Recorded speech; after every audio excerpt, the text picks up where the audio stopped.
The Appalachian Trail is a place of beauty, serenity, and nature's raw power, but hidden beneath its peaceful facade are untold stories of terror. Tonight, we explore 5 haunting stories from hikers and locals who encountered the unknown deep within the shadows of the forest. Are you brave enough to hear what lurks beyond the trail? Grapefield, Virginia isn't the kind of place that people talk about much anymore. My grandpa used to tell stories about it back when he was young and the town had more life to it. Even back then, Grapefield wasn't exactly a bustling place, but what it lacked in size, it made up for in history. Dark, twisted history. You see, Grapefield was once home to 2 powerful families, and long before the Civil War tore through the land, there were whispers of a curse that hung over the town like a dark cloud.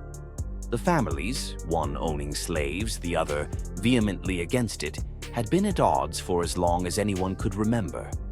They were the kind of feuds you read about in old history books, the kind that never really go away. It wasn't just a disagreement about slavery, it was deeper, darker. There were rumors that the family who owned slaves practiced dark arts, using their slaves for more than just labor. People talked about strange lights in the woods late at night, chants that would drift through the trees, and animals found dead in ways that no natural predator could explain. The tension between the families reached a breaking point one sweltering summer day. An argument in the middle of town turned violent, and what started as a fist fight escalated into something much worse. Guns were drawn, blood was spilled, and the town's peaceful facade was shattered forever. But the real horror came after. The slave-owning family, despite losing some members in the fight, managed to hold on to their wealth. They rebuilt their lives, their mansion standing tall on a hill overlooking the town, as if in defiance of the horrors that had transpired. The townspeople whispered about what had happened, but no one dared confront them directly. They knew the family was dangerous, not just because of their power, but because of the curse that seemed to follow them. Years passed, but Grapefield was never the same. People moved away, leaving behind the memories of that bloody day, but those who stayed knew that something dark still lingered. They said the land was cursed, that the bloodshed had unleashed something evil.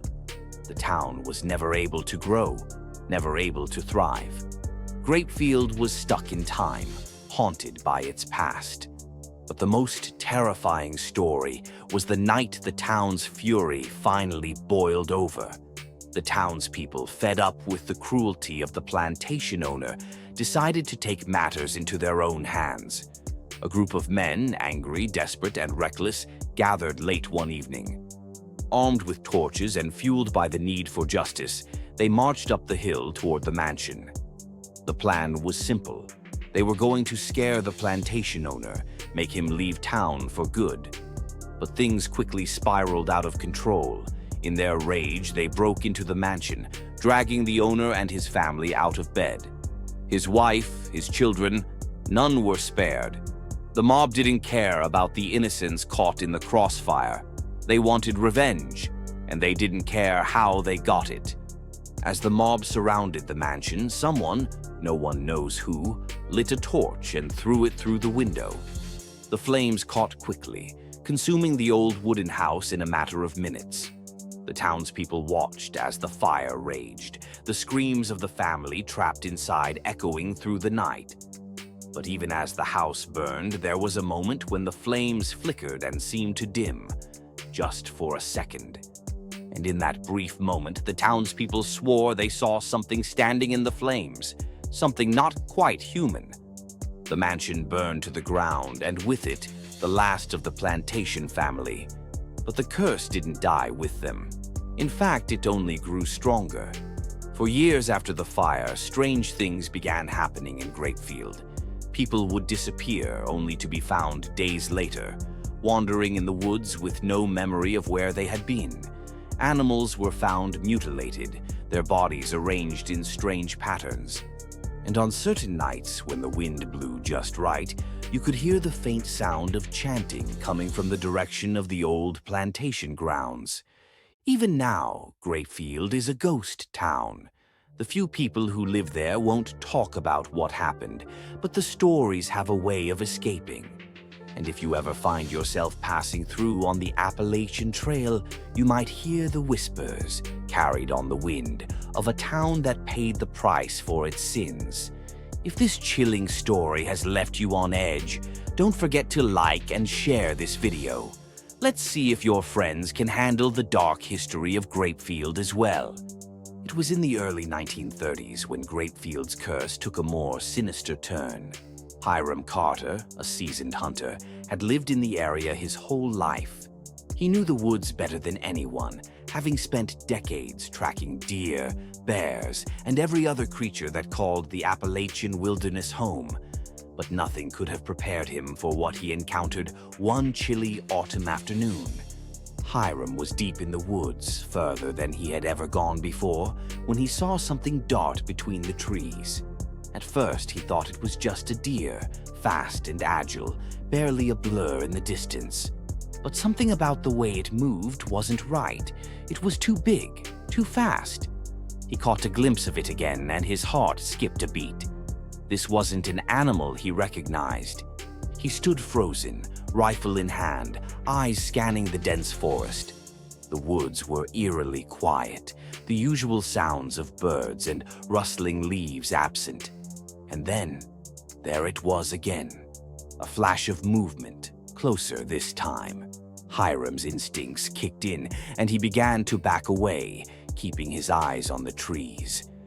Whatever it was watching him. He could feel its gaze, heavy and unsettling, as if it was studying him, waiting for the right moment to strike. His breath quickened, and the hair on the back of his neck stood on end. He had faced bears before, even wolves. But this was different. This was something unnatural.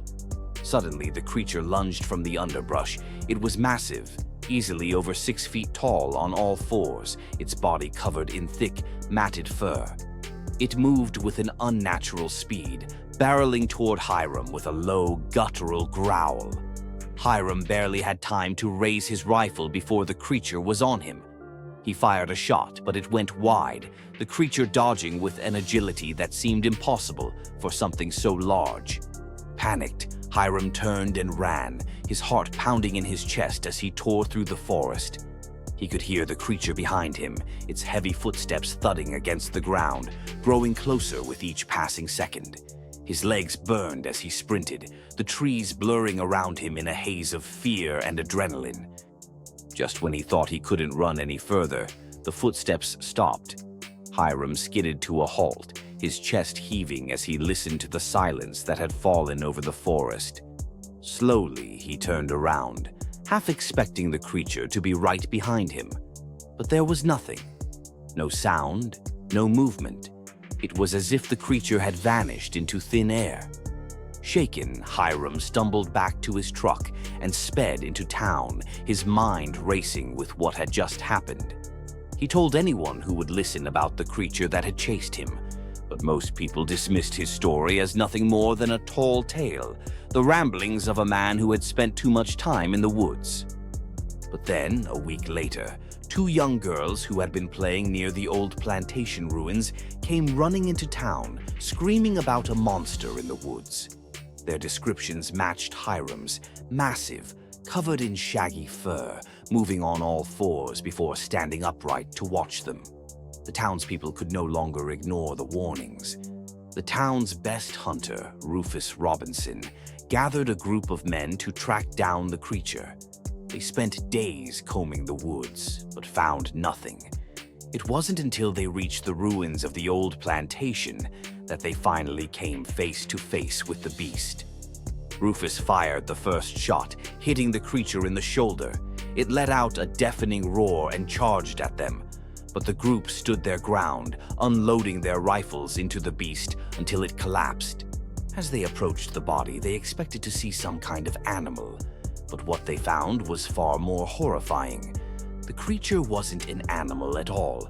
It was a man, or at least it had once been. Its body was twisted and deformed, its skin stretched taut over bones that seemed too large for a human. Its eyes, though wild and animalistic, still held a glimmer of something human. The town doctor confirmed it later. It was the son of the plantation owner, the one who had escaped the fire all those years ago. Somehow he had survived, but the curse had turned him into a monster, living in the woods, haunting the town that had destroyed his family. To this day, people in Grapefield still talk about the creature in the woods. Some say his spirit still roams the Appalachian Trail, looking for revenge on those who wronged him. Others believe he's still out there, waiting for the right moment to strike again. What do you think of this terrifying tale?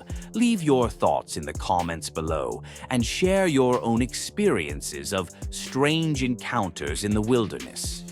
The Appalachian Trail is a place of solitude and beauty, a stretch of wilderness that seems untouched by time. But for those who spend enough nights beneath the stars, the trail holds secrets, secrets that most people would rather not know.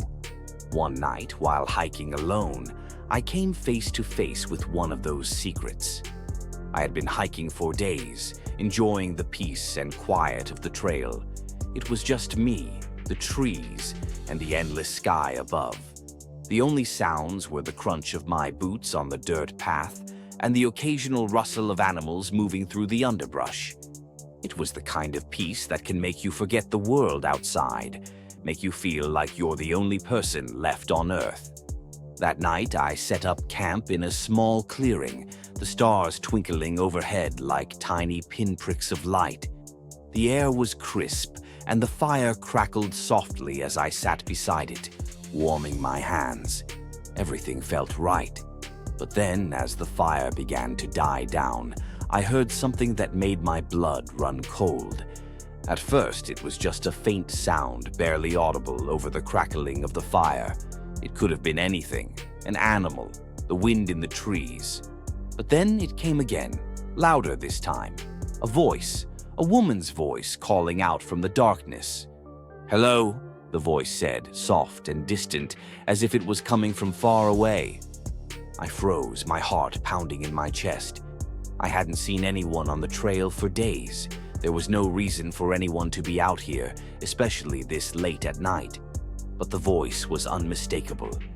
"Hello?" the voice called again, closer now.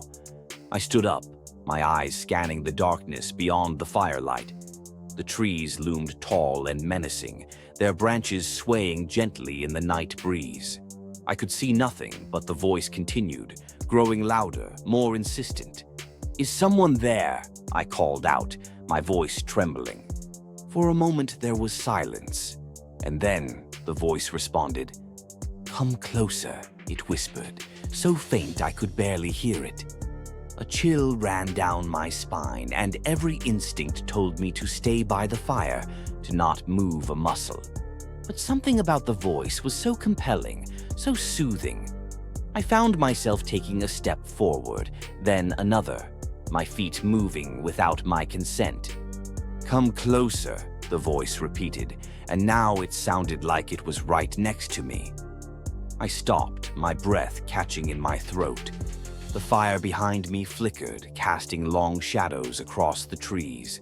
And then I saw her, a figure standing just at the edge of the clearing, barely visible in the dim light. She was tall, her long hair flowing in the breeze, her eyes glinting in the darkness. But there was something wrong about her, something that made every fiber of my being scream for me to run. Before I could react, she spoke again, her voice low and sinister. "Come with me," she said, her eyes locking onto mine. I didn't think. I turned and ran, my heart pounding in my chest as I sprinted back toward the fire. I could hear her footsteps behind me, getting closer and closer with each passing second. But just as I reached the fire, the footsteps stopped. I spun around, expecting to see her standing there, but the clearing was empty. The only sound was the crackling of the fire and the pounding of my own heart. I didn't sleep that night. I kept the fire going, my eyes scanning the darkness for any sign of her return. but she never came back. The next morning, I packed up my camp and left the trail, vowing never to return. Did this story send shivers down your spine? Make sure to subscribe to our channel and hit the notification bell so you never miss another terrifying tale. Stay safe, and remember, sometimes it's better not to follow the voices in the dark.